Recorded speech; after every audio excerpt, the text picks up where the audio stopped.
Warm welcome and back again to the class of biology. In the previous class we talked about the cell membrane and the cell wall, and we discussed the structure of the cell membrane, the various models that were proposed by different scientists, the lamellar model and the mosaic model. We discussed these two models and we discussed that the mosaic model or the fluid mosaic model is the most prevalent model, the most recent model, the most accepted model for the cell membrane. Then we also had discussed about the cell wall, the structural arrangement of the cell wall, that is basically the presence of the middle lamella, the primary wall and the secondary wall. And then we discussed the functions that the cell membranes as well as the cell wall carries out, right? So in continuation we start with the cell organelles, right? So these are subcellular units that are present inside the cell, and they are limited by a membrane, right? So the endomembrane system, basically we will talk about. Each of the membranous organelle is distinct in terms of structure and function. That means each organelle has its own structure and its own functions. And it says here many of these are considered together endomembrane system because their functions are all coordinated, right? So they all work in coordination. Just now when we will talk about the different organelles, we'll understand how do they work in coordination, right? When we will discuss each organelle individually, then we'll be able to understand that, right? So this endomembrane system, it includes the endoplasmic reticulum.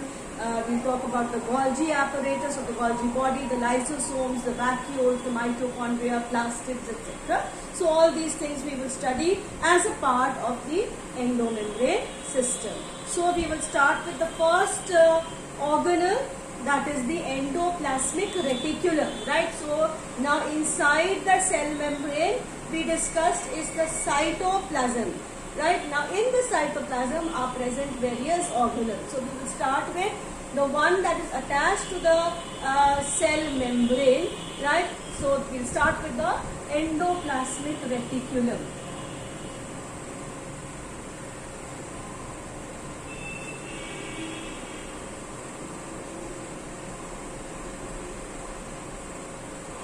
Right, the endoplasmic reticulum.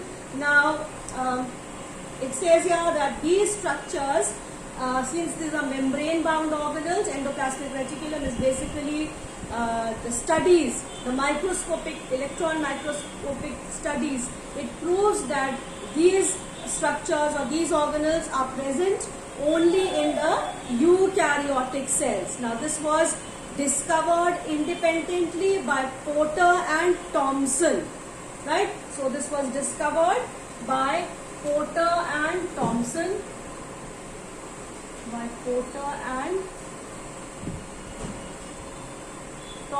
and the term endoplasmic reticulum was put forward by Porter, right? So Porter was put forward, the term was coined by Porter, right? So that is the endoplasmic reticulum and the term given by Porter. Now this endoplasmic reticulum, if you look at the structure of the cell, you will find the endoplasmic reticulum associated or connected to the nucleus. Now if we draw the nucleus, right, showing the nuclear, this is the envelope, the nuclear envelope. The gaps are showing the nuclear pores, right? Now connected to these are the endoplasmic reticulum.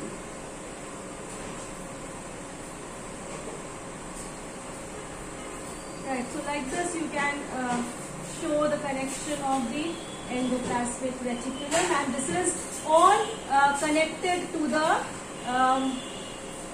membrane of the cell, that is the cell membrane. It is all extended or connected to the cell membrane, right? Now the endoplasmic reticulum, also referred to as ER, endoplasmic reticulum, right? It's a kind of a network. It is the presence of network or a reticulum if you remember, you studied the reticulate, venation and leaves. From there you learned the meaning of the term reticulate, that is network, right? So here also it is a network or a reticulum of tubular structures, right? These are the tubular structures that form the reticulum, right? And they are scattered in the cytoplasm, right? Especially we find the endoplasmic reticulum associated to the nucleus, and it is connected to the cell membrane, right? So the endoplasmic reticulum, what does it do is that it divides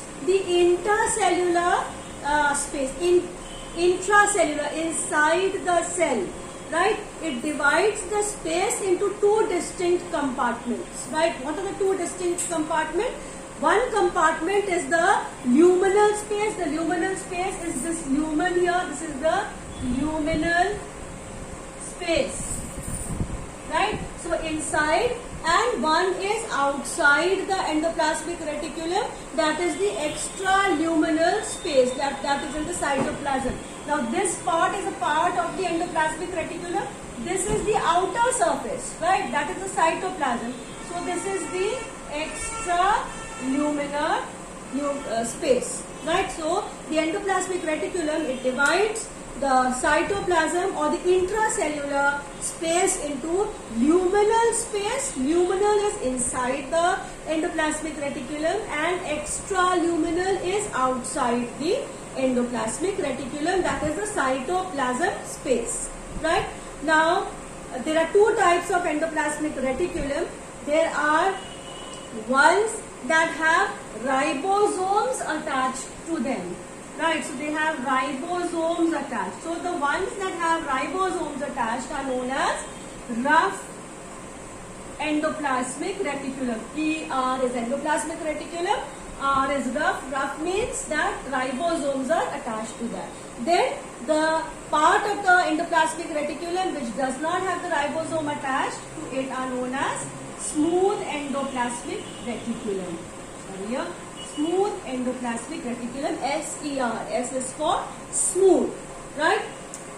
Now, the rough endoplasmic reticulum is frequently observed in cells actively involved in protein synthesis. That means those cells that synthesize proteins, right? In them the rough endoplasmic reticulum are found. Now, why rough endoplasmic reticulum are found over there is because of the association of ribosomes with the endoplasmic reticulum, and ribosomes, they carry out protein synthesis, right? So because they carry out protein synthesis, that is why they are actively found in the cells that synthesize proteins, right? They are extensive and continuous with the membrane of the nucleus, right?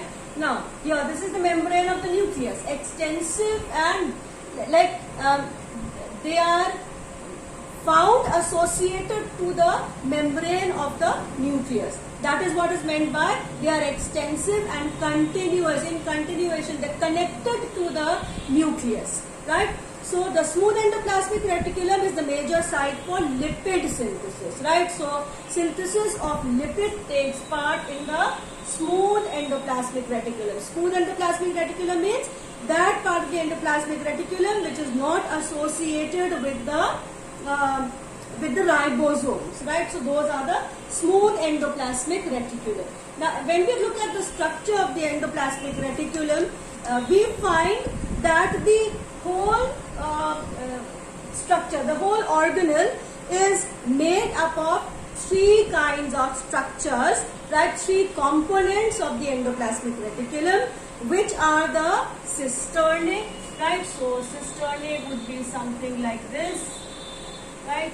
So like these are the cisternae associated with the ribosomes, right? So these are the cisternae, right? Other than that, you have tubules present. Tubules could be something like this, right? Structures like this. These are tubules, may have the ribosomes associated with that, right? So these are the tubules, and then you have sac-like structures like this, right, may have ribosomes associated. So these are called the vesicles, right? So the whole endoplasmic reticulum, the whole organelle is made up of these three components, that are the cisternae, the tubules and the vesicles, right? Now we come to the function of the endoplasmic reticulum, right? The first thing is that it provides a large surface area inside the cell for various physiological activities, right?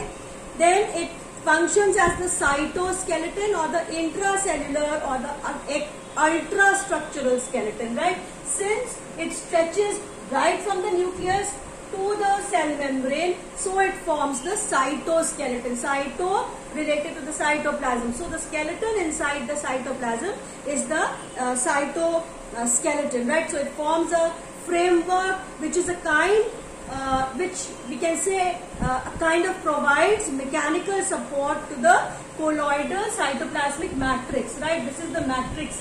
This whole thing over here, the structures found inside the cytoplasm, right? So the cytoplasm is made up of certain things. So that is the cytoplasmic matrix, right? Then the endoplasmic reticulum, it keeps the various organelles also in its position, right?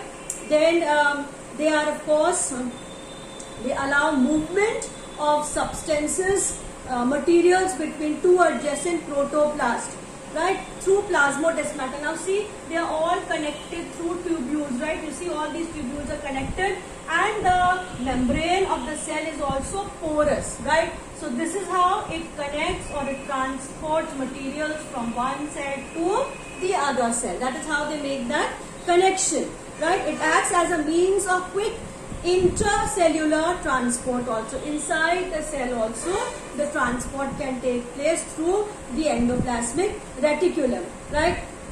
Then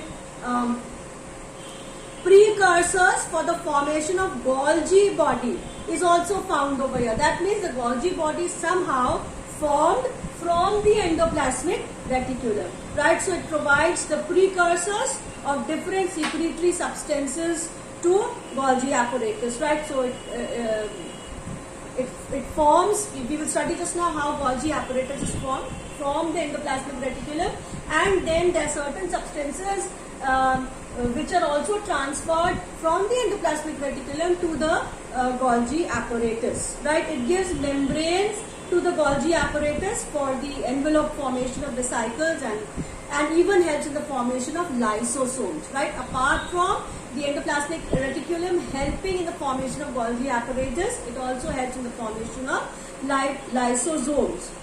Then vacuoles also arise from the endoplasmic reticulum, right?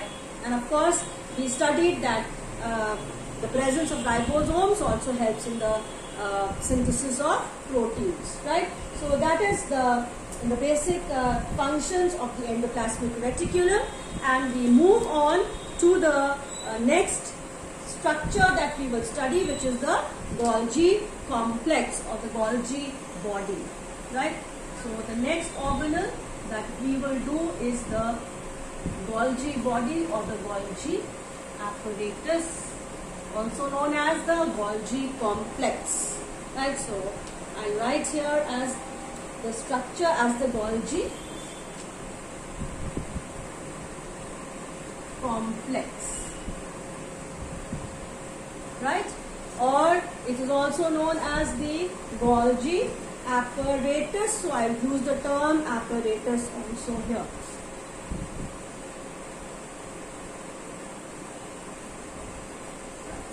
So that's the Golgi body or the Golgi complex, which was observed densely in a cell. These were densely stained structures which were observed by Camillo Golgi, right, in 1898. So this was first observed by Camillo Golgi, right, in 1898. In 1898 by Camillo Golgi, and he found these to be associated to the nucleus, somewhere near the nucleus, right? So he observed densely stained reticular structures near the nucleus, right? Now these were later named Golgi bodies after him only, after the scientist who discovered or who observed the Golgi bodies, right? Now they consist of many flat disc-shaped sac or cisternae, right? Now if we look at the structure here, it would be something like this: flat disc shape, right? And then you will see there are certain vesicles that arise, right? And you will also find things arising like that, right? So that is the structure, the basic structure of a Golgi complex. They consist of many flat, these are flat disc-shaped structures or cisternae, right? The size, again, they are microscopic, 0.5 to 1.0 mm in diameter. These are stacked parallel to each other. Now see, these are stacked and these are parallel to each other, right? Varied number of cisternae are present in a Golgi complex. Varied means the number is not definite, right? No, it is not that a Golgi complex may have only 3 cisternae or 4 cisternae. Varied number of cisternae are found, many numbers, right? And it says here the Golgi cisternae are concentrically arranged near the nucleus. It is found associated to the nucleus or near the nucleus. Now if you look at the structure, you will see that it has a convex side and a concave side, right? So the distinct convex side is known as the cis or the forming face, right? So this side is known as the cis or the forming face. Formation starts taking place from this side, the convex side. That is why it is known as the cis or the forming face. And if you look at here, this part, this is the concave side. The concave side is known as the trans or the maturing phase, right? So this is the trans or the maturing phase, right? That means formation is here and formation takes place from the convex side and the organelle gets matured in the concave side, right? So that is the maturing phase of the Golgi body. The cis and the trans phases of the organelle are entirely different, but they are all interconnected, right? Now principally the Golgi complex or the Golgi apparatus, it performs the function of packaging materials to be delivered or given either to the intracellular targets or secreted outside the cell. Right, now see, packaging takes place over here. After it is all packaged, it may come out here in the form of these vesicles. It may either be given as required to something near or inside the cell itself, that is intracellular, or if it has to be given out of the cell, so it moves out of the cell also, right? Materials to be packaged in the form of vesicles from the endoplasmic reticulum. See, this is partly formed also, the envelope is formed from the endoplasmic reticulum, and then other than that, it says here the materials to be packaged in the form of vesicles. Materials, let's see here. These are suppose materials that have to be packaged in the form of a vesicle. Materials inside a sac-like structure or a vesicle. It says from the endoplasmic reticulum. From the endoplasmic reticulum, it will fuse with the cis phase. Now here is the endoplasmic reticulum. It is formed. It will fuse with the cis phase of the Golgi complex and they move then towards the trans phase like this, right? Maturing phase. Now this explains why the Golgi apparatus remains in close association to the endoplasmic reticulum. See, endoplasmic reticulum is connected to the nucleus and the Golgi apparatus is also found to be near the nucleus, right? So, and it is specially near the endoplasmic reticulum because there are certain materials which have to be transported from the endoplasmic reticulum to the Golgi body, from where it can be removed or moved out to the required place. A number of proteins synthesized by ribosomes on the endoplasmic reticulum are also modified in the cisternae of the Golgi apparatus, right, before they are released from the trans phase. Now see, proteins are also transferred from the endoplasmic reticulum to the Golgi apparatus, where it all, gets more modified and then it is released from the trans phase. So the Golgi apparatus is an important site of the formation of glycoproteins and glycolipids, right? So that is the function of the Golgi apparatus. I'll just write it down: formation of glycoproteins and glycolipids. So it helps in the formation of glycoproteins and glycolipids, right? So that is the Golgi complex. After this organelle, we move on to the next organelle, which is the lysosome, right? Lysosome, a very interesting cell organelle. Also, you studied about the lysosome as the suicidal bag, right? So we move on to the next organelle, and that is the lysosome, right? So we studied the endoplasmic reticulum, we studied the Golgi complex or the Golgi apparatus, and now we move to the next one, which is the lysosome. Now this lysosome, these lysosomes were discovered accidentally by a Belgian scientist, Christian de Duvet, right, in 1955, right? So this was discovered by Christian de Duvet in 1955, right? And it was discovered accidentally, right?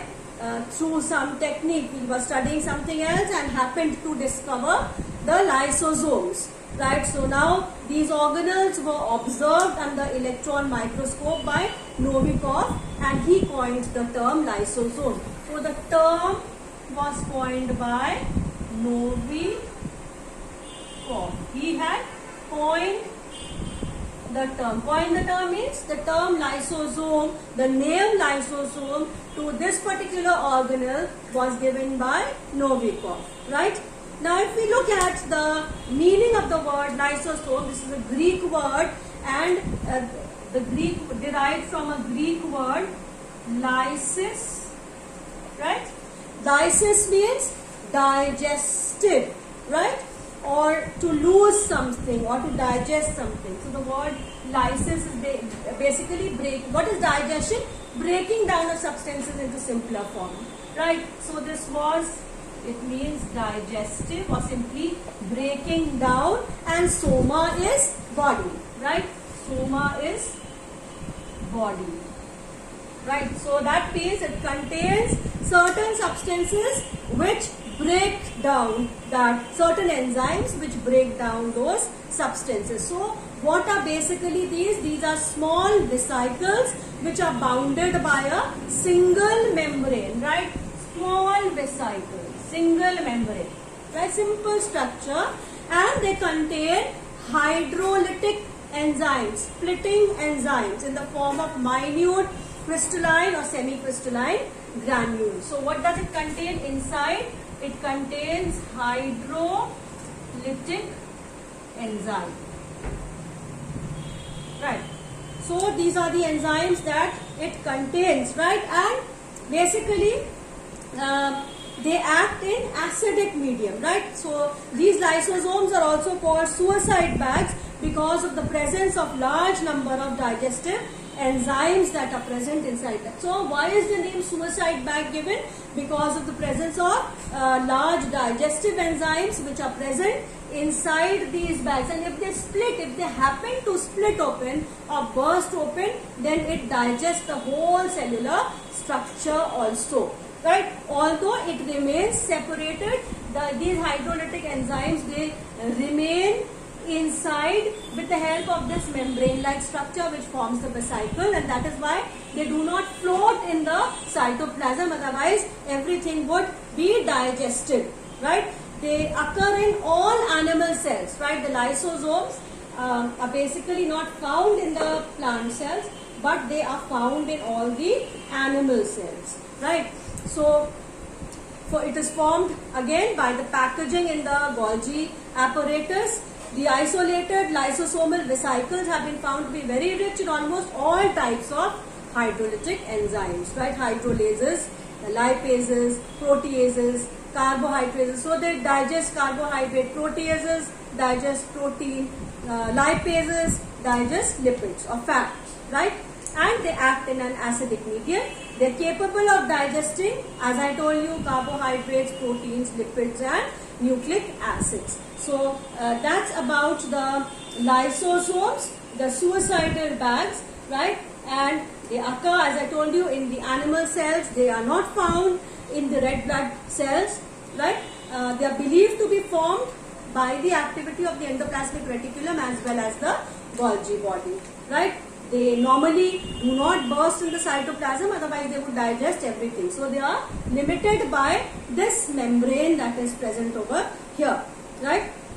So there are different types of there are different forms of lysosomes also. We won't go into the detail of the different forms also. Then autolysis also takes place. That is the self-destruction of the cell takes place, right? So when the self-destruction of the cell takes place, it takes place with the help of lysosomes only, right? Now it says here, the lysosomes performing autolysis do not enclose the structures to be broken down, right? Instead, they themselves. Now in the case of autolysis, what happens? They do not. Normally in the case, like if a carbohydrate has to be digested, then the carbohydrate has to enter the lysosome. Then the digestion takes place, right? If autolysis has to take place, then there is no substance that may enter the lysosome. Then in that case, the wall bursts open and the enzymes are released and the contents are digested, right? So that takes place. Now especially in the cells which are aging cells and which are dead cells, now even they have to be digested. So in that case, autolysis takes place. Now in the case of metamorphosis also, like for example, metamorphosis of frog, right? Now in that what happens, there's a stage which is the tadpole stage, fish-like stage with a tail. Now when the tadpole is metamorphosized into frog, then the tail has to disappear. Right, so this disappearance of tail takes place with the help of autolysis. That means with the help of lysosomes. Right. So what are the functions of lysosomes? The functions of the lysosomes are intercellular digestion. That means digestion of substances inside the cell. Extracellular digestion, where the enzymes are released for the defense of the body. Autophagy, as we discussed just now. Right. So these are the functions of lysosomes. Right. So now we move on to the next organelle, and a very, very important organelle, which are the mitochondria, right? An important organelle, the mitochondria. Mitochondria, they're called, we've already studied, they're called the powerhouse of the cell, right?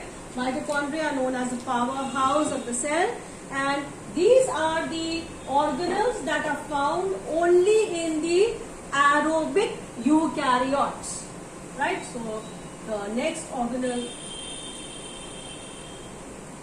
in fact all the organelles are very important because they carry out some of the other functions, right? And this is one major organelle, one major organelle, because it helps in respiration. The mitochondria. mitochondria. This is the plural term. Mitochondrion is the singular term for this, right? Now these are basically found only in aerobic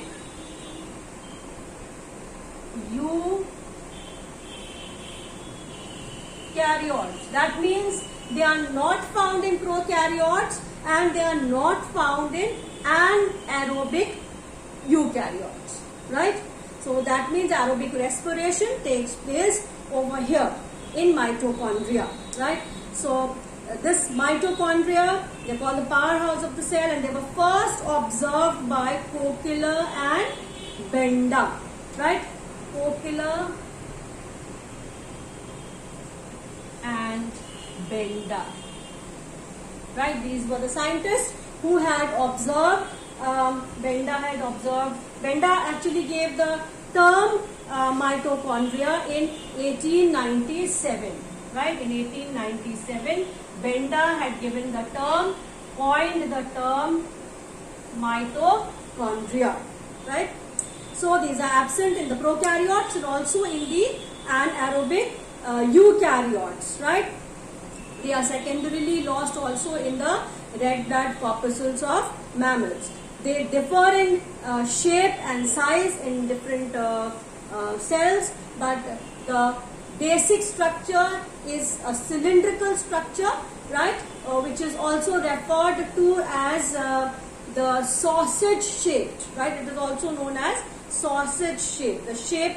The name of the shape that is given, right? So in different organisms also, like in yeast, they are spherical, right? So this is again a membrane bound organelle, and in this membrane bound organelle, that means there are two membranes that are found, right? So if we talk about the structure, cylindrical, membrane bound, right? The internal, that is the outer membrane, is smooth, it is permeable. The inner membrane, you see, is folded. There are infoldings, right? Now let's label it here. This is the outer membrane, right? And this infolding is the inner membrane, and those folds are known as cristae, right? The folds of the inner membrane are known as cristae. Now inside the infoldings, this is the mitochondrial matrix, right? This is the matrix, and the chemical composition, what is found inside the matrix, they are proteins, they are lipids, RNA, DNA, right? They have their own ribosomes also present, right? So it is a semi-autonomous body, right? It can replicate, form more of the mitochondria by binary fission, right? That is how they can divide. That is why they are called semi-autonomous body. So they have their own RNA, they have DNA, they have proteins, they have lipids, they have carbohydrates, they have ribosomes also present inside, right? So that is and then there are certain granules of magnesium and calcium phosphate also found inside the inside the mitochondrial matrix, right? Now if we look at the outermost membrane is smooth and it is permeable to a number of metabolites, right? So a number of, we can say, chemical substances it is permeable to, right? So it is smooth and permeable, and it is due to the presence of, how is it permeable? Because there are certain protein channels, some pores that are there through which the chemicals can enter or leave the mitochondria, right?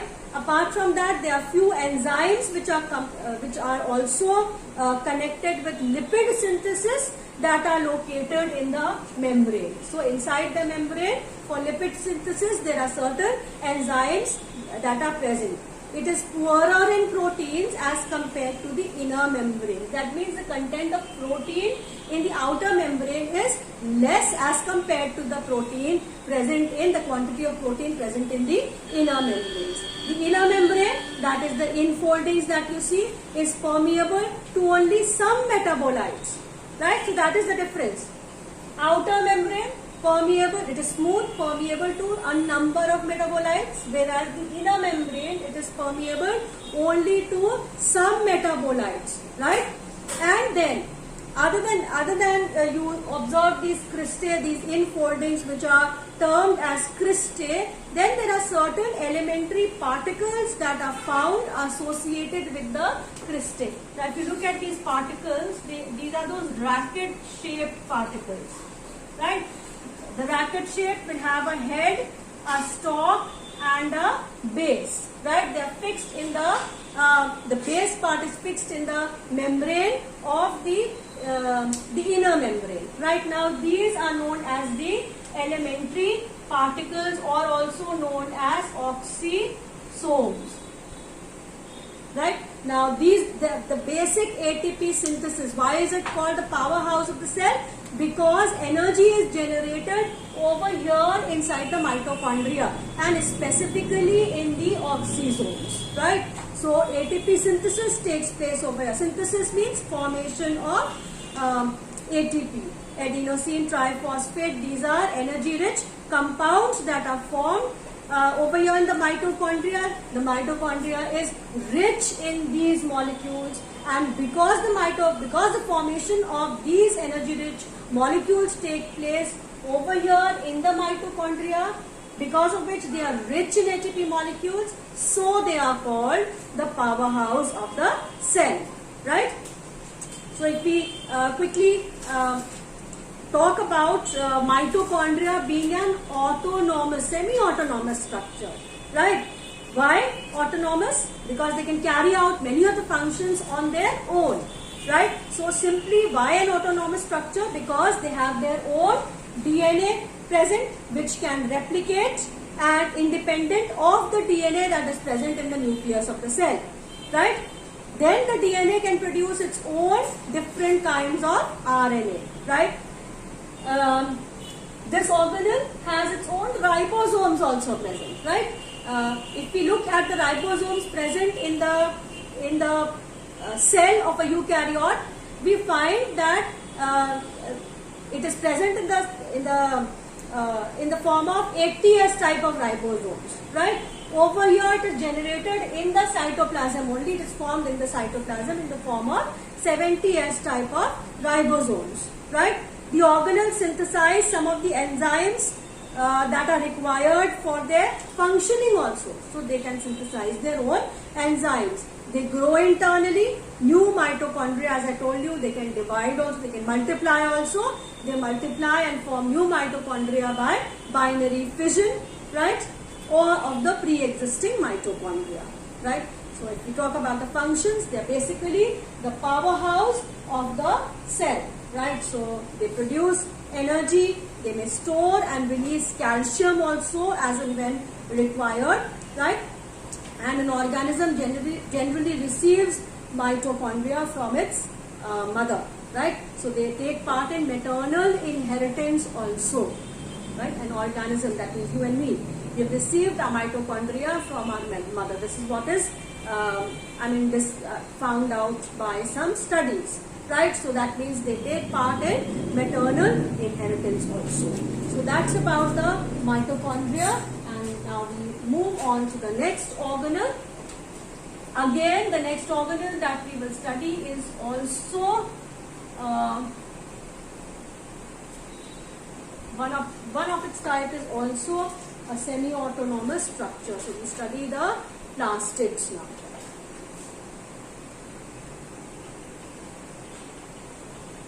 Right? So the plastids found in the plant cells, right? These the term plastid was introduced by Ernest Haeckel in 1866, right? The term was introduced by Ernest Haeckel in 1866, right? So these are also semi-autonomous structure. Now when we say they are semi-autonomous means they have their own DNA, right? They have their own DNA. Now this DNA, it replicates independent of the DNA found in the nucleus, right? it's a double membranous structure, right? It can synthesize various types of organic compounds, right? It has its own RNA also, and ribosomes also are present inside this. Right now, when we talk about the plastids, there are different types of plastids that are found in the plants. That is here, the plastids are found in the plant cells and also in euglenoids. If you remember, I studied about euglena, right? They are also green in color. That means they have the plastids. They are easily observed under the microscope as they are large as compared to the other organelles. They are larger in size. They bear some specific pigments, plastids, right?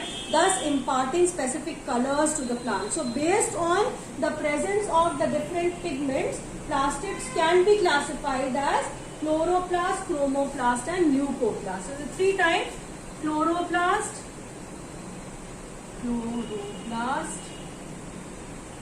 chromoplast and the leucoplast. Right, so these are the three types of plastids that are present. Right, the chlorophyll containing plastid is known as the chloroplast. Chlorophyll is the pigment that is present, right? So they are chlorophyll. The chloroplast may contain chlorophyll and carotenoid pigments, right? Responsible for trapping the sunlight and carrying out the process of photosynthesis, whereas carotenoids are fat-soluble pigments that are present, right? Other than that, the leucoplasts, they are white. Plastos are molded, so they are white plastids, and these are colorless, basically plastids. Generally, they occur near the nucleus. They are non-green, of course, in color, since they are colorless plastids. And there are three types of leucoplasts that are found depending upon the type of food that they store, right? So amyloplast that store starch, amyloplast, right? They store starch. Then you have elaioplast that stores oils and lipids, elaioplast, right? And then the third one is alluroplast, right? So proteins, they store proteins, right? So that is the basic type of the leucoplasts that are found, right? We talked about the chloroplast, the brief description of the chloroplast, and then the chromoplast. Chromoplast, they are plastids that bear color, that give red, orange color to the structures, yellow colors, etc. They contain these carotenoid pigments which give fruits, etc., petals, these colors, right? Chlorophyll are absent in the chromoplast, right? Now we come to the chloroplast, and chloroplast is one plastid that we will discuss in detail, right? Chloroplast is one plastid that we will discuss in detail. Structure of the chloroplast, as we discussed, that this is a semi-autonomous structure, right? Found in the eukaryotic cells. These are greenish plastids which possess photosynthetic pigments, that is chlorophyll and carotenoids, take part in the synthesis of food, that is photosynthesis, and photosynthesis in the presence, of course, when we use the word photo, so it is in the presence of the radiation energy, that is the solar energy, right? So the number of chloroplasts also differs. Like even when if you remember in the last class when I talked about mitochondria, the number of mitochondria also differs, right? It differs from those parts which require, cells which require more energy, the number of mitochondria would be more. And if you remember when we talked about the plant and the animal cell, then also I told you that the mitochondria are more in the animal cell as compared to the plant cell. So here also the chloroplast also, they differ in the shape, in the number they differ. Then even if we talk about the shape of the chloroplast, they also differ in different organisms, right? Especially the lower group of organisms, right? The shape, the size differs Also, the shape, if we talk about the shape, so basically they are discoid chloroplast. The structure that we will study about is discoid chloroplast, a double membranous structure. The outer membrane is quite similar to the outer membrane of the mitochondria, and the inner membrane is not folded as in mitochondria. Right, so it has an outer membrane and an inner membrane and intermembranous space. Then it has the matrix present, which is known as the stroma, and then you will see stacks of thylakoids. They are all connected throughout in the stroma. Right, this whole structure is connected in the stroma. So that is the basic structure of the chloroplast, right? So it has the outer membrane, the inner membrane, then it has the granum and the thylakoids. The whole stacks are known as the thylakoids, and then the stroma membrane are also found over here, right? So that is the outer membrane. This is the inner membrane, the stroma, right, the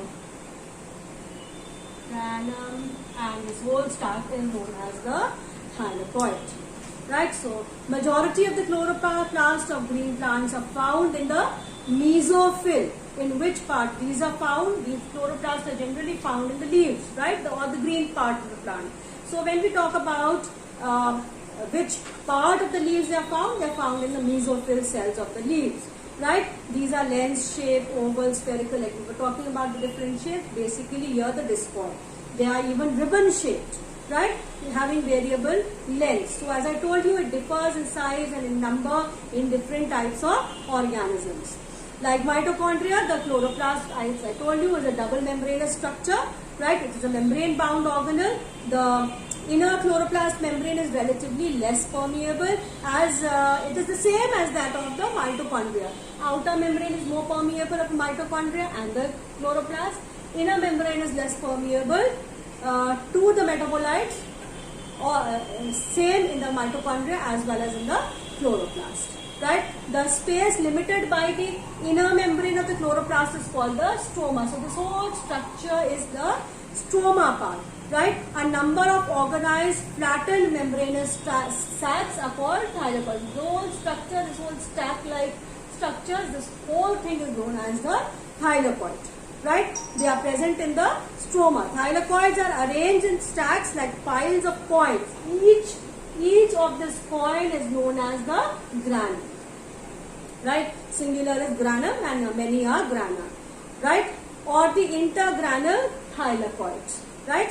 In addition, there are flat membranous tubules called the stroma lamellae. Now, if we look at these connections, right, one thylakoid getting connected to another thylakoid, here, this is the stroma lamellae. Right, that is the stroma lamellae that is present. So they connect the thylakoids of different grana. The membrane of the thylakoids enclose a space called a lumen. Inside is the lumen. The stroma of the chloroplast contains enzymes required for synthesis of carbohydrates, synthesis of proteins. It also contains double-stranded circular DNA. Then it contains ribosomes also. Right, so it contains, what does it contain here? Now I write, it contains certain enzymes that are required for the synthesis of carbohydrates and proteins. Then it contains DNA, and then it contains 70S type of ribosomes also. So all this is present inside the stroma of the chloroplast, right? So function of the chloroplast is photosynthesis, right? In the presence of chlorophyll, the pigment is present, and the solar energy, right? So that's about it for today's class, and then we will continue with the other organelles that are left, and we will complete this lesson in the next class. To complete your assignment.